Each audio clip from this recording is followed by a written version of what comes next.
This was the last the world saw of Raymond Ratimer, jailed for life for killing 7 people. This man was convicted of slaughtering 7 people, including his own children. And as you can see, he still had the audacity to blow a kiss at the camera as if nothing had happened. That eerie moment alone cements him as one of the most cold-blooded mass murderers in New Zealand's history. And the name starts with Raymond Wayne Ratimer, a man whose actions shook the peaceful town of Masterton, a place where people believed they were safe, where families built their lives, and where crime on such a horrific scale was nearly unthinkable. But in June of the year 1992, that belief was shattered forever. Masterton, at that time, was a relatively small and tight-knit community known for its rural charm and quiet suburban life. Located in the Wairarapa region, the town was surrounded by lush green farmland, rolling hills, and a landscape that painted a picture of serenity. The economy was primarily driven by agriculture, with sheep farming being one of the dominant industries. Many of the town's residents either worked in farming or in supporting industries such as wool processing, small-scale manufacturing, and retail. The pace of life was slow and predictable, and violent crime was a rarity. However, beneath this picturesque surface, economic struggles were beginning to take root. The early 90s saw New Zealand grappling with the effects of economic reforms from the previous decade.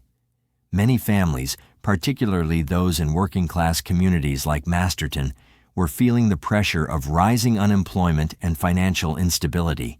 Jobs were scarce, wages were low, and welfare support was often inadequate.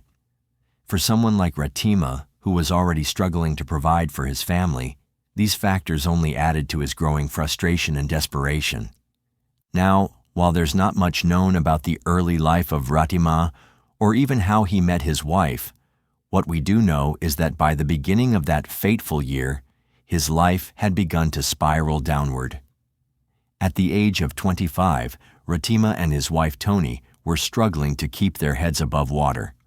Financial hardship weighed them down, making it impossible for them to keep up with the rising rent. With 3 young children to care for, they were forced to move into Toni's parents' home on Judd Street, Masterton.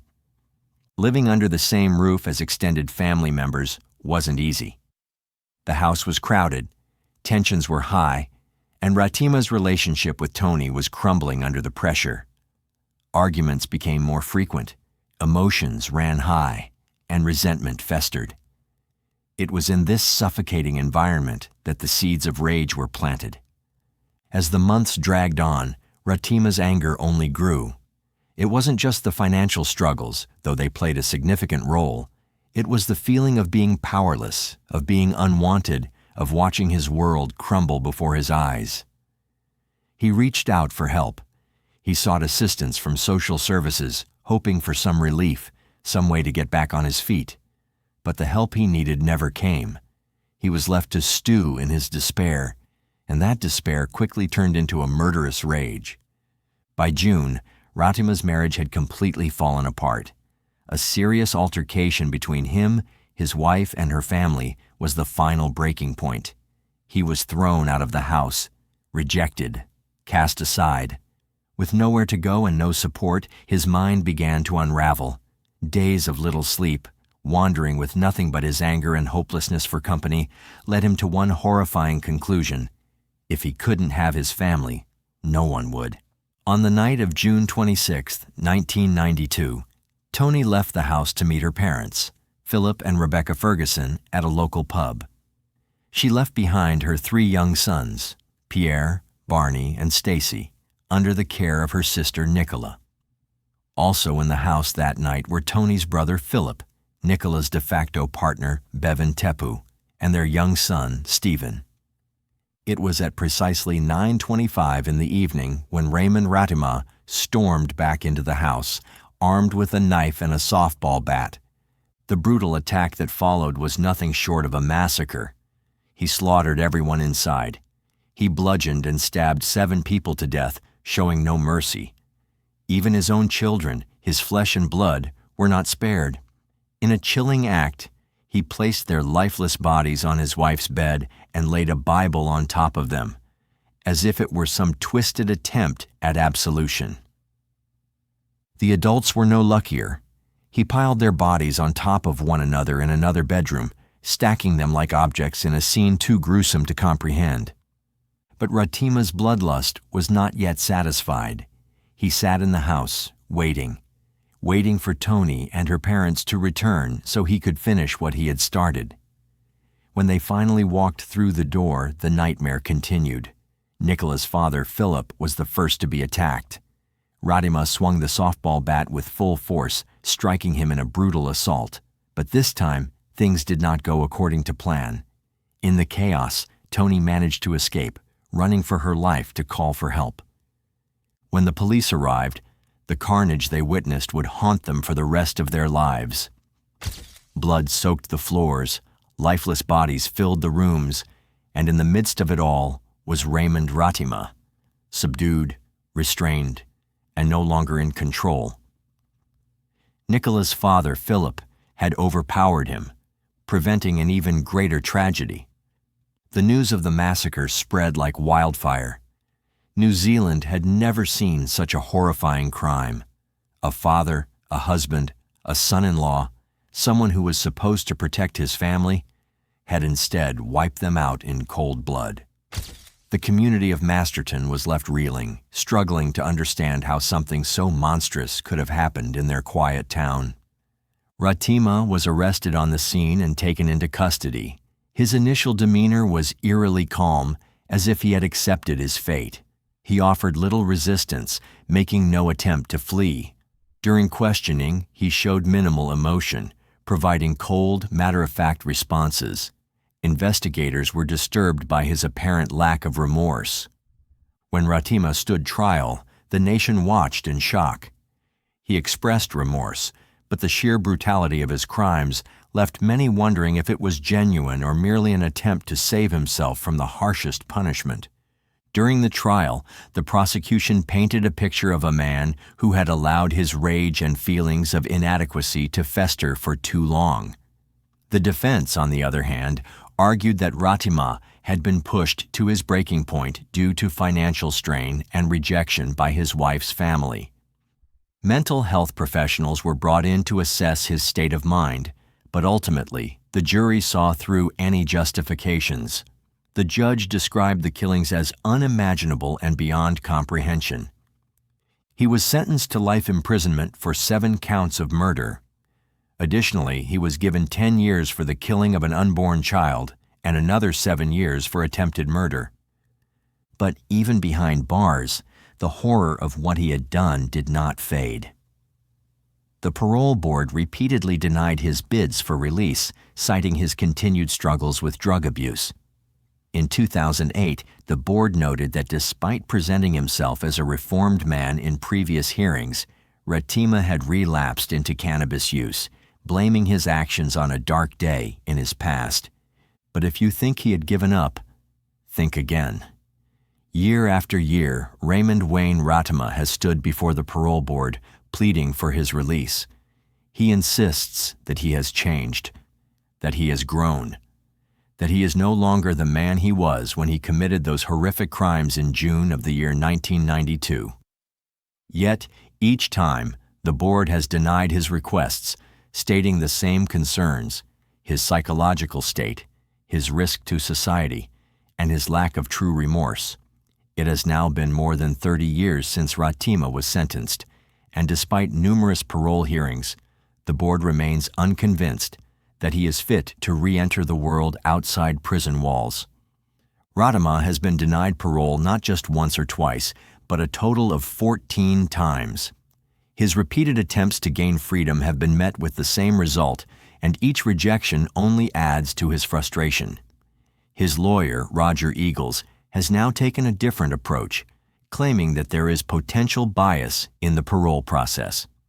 Eagles argues that one of the parole board members, Professor Philip Brinded, had previously prepared psychological reports on Ratima in the year 1992, and his involvement in the current parole decisions could create an unfair assessment. Eagles insists that Brindid's prior contact with Ratima, spanning back to the time of his original sentencing, raises questions about impartiality. He points out that Brindid is the only person on the board who has had extensive personal interaction with Ratima, and this could lead to preconceived judgments rather than an objective evaluation of Ratima's progress over the past 3 decades. The legal challenge does not stop there. Eagles has also argued that Ratima's repeated parole denials themselves are evidence of bias. He claims that despite Ratima undergoing rehabilitation programs and counseling, the board has never granted him even a single opportunity for conditional release, raising concerns about whether he is being treated unfairly compared to other prisoners with similar convictions. However, the parole board has maintained its stance, insisting that every hearing is based on up-to-date psychological evaluations and risk assessments rather than relying on reports from the past. They argue that Ratima's continued imprisonment is not the result of bias, but rather the outcome of his failure to meet the necessary criteria for release. Justice Lisa Preston, who is currently reviewing the case, has questioned why Ratima himself did not object to Brindid's presence on the board. Eagles responded by saying that it was not Ratima's responsibility to point out the issue, as he lacks the legal expertise and education to fully understand the implications of Brindid's involvement. Eagles further stated that Ratima has significant academic difficulties due to his background and that it should have been the responsibility of the chairperson to raise the matter. He insists that the failure to do so places an unfair burden on Ratima and undermines the fairness of the parole process. Another point of contention in Ratima's case is the way his parole hearings have been conducted. Eagles has argued that previous hearings have gone off track, with the board focusing too much on questioning Ratima about his motivations for the crimes and the impact on his victims. He claims that the discussions have shifted from evaluating whether Ratima is fit for release to revisiting his past, which should not be the central focus of the hearings. Eagles contends that while it is understandable for the board to consider the severity of Ratima's crimes, parole decisions should be based on his rehabilitation and risk factors in the present rather than continuously re-examining the past. In the year 2021, it was revealed that Ratima had begun a relationship with a woman who had suffered childhood trauma. The board expressed concerns about this relationship, fearing that it could be a trigger for another violent episode. Given Ratima's history and the emotional volatility that played a role in his past actions, the board was deeply troubled by this revelation. They questioned whether Ratima was capable of forming healthy relationships, or if this new connection was a sign of unresolved psychological issues. Despite attending nearly 100 sessions with a psychologist, board members still believed Ratima lacked insight into his crimes, which made them skeptical of his ability to maintain a stable and responsible relationship outside of prison. The concern was not just about Ratima himself, but also about the potential harm that could come to his partner if he were released without proper safeguards in place. During one of his parole hearings, Ratima made a statement that only reinforced the board's concerns. He claimed that he had loved his children and at the time believed he was putting them in a better place by taking their lives. This statement sent chills down the spines of the parole board members, as it suggested that Ratima still harbored a distorted sense of justification for his actions.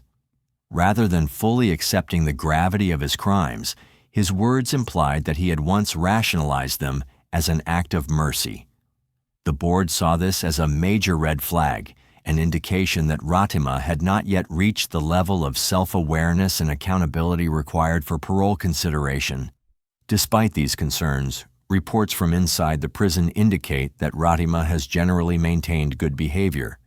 He has been described as respectful within the prison environment, and there have been positive reports about his work while incarcerated. Additionally, Corrections has stated that there is no further need for additional rehabilitation programs, as Ratima has already completed the necessary courses. However, even with these positive notes, the parole board has remained firm in its decision to keep him behind bars, stating that good behavior in a controlled environment does not necessarily translate to safe behavior in the outside world. In his most recent parole hearing in the year 2024, Ratima made a significant admission.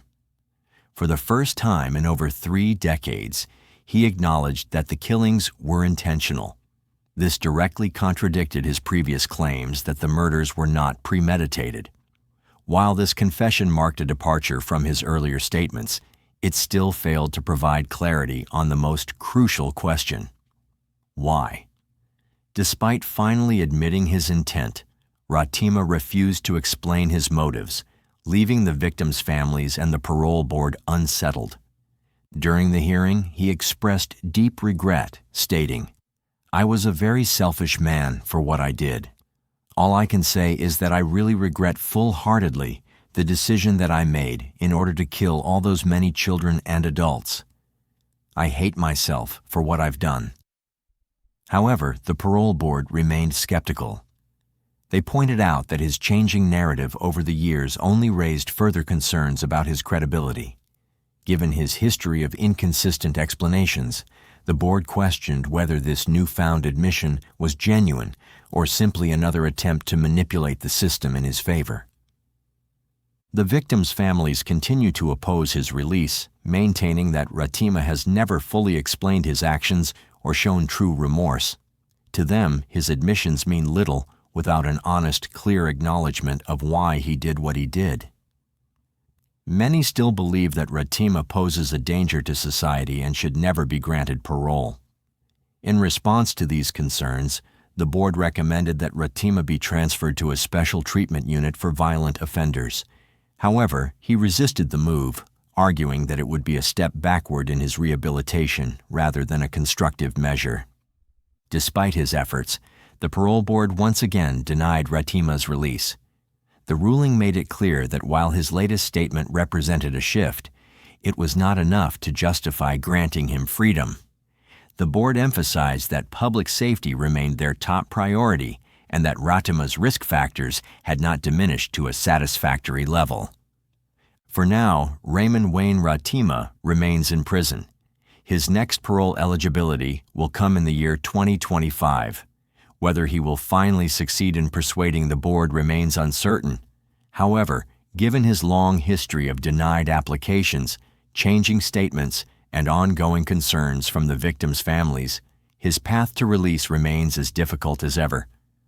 But what do you think about this case? Do you believe Raymond Ratima should be released, or do his actions and shifting statements prove that he is still a danger to society? Should the parole board continue denying his requests, or do you think he has shown enough remorse to deserve a second chance? Let me know your thoughts in the comments below. I'd love to hear your perspective on this case. And before anything else, I want to give a special shout out to Isabel N. Zeed for the recommendation to cover this case. Thank you so much for your suggestion. If you have any cases you'd like me to discuss, just drop them in the comments, and I might cover them next. As always, thank you for watching. Stay safe, and I'll see you in the next one.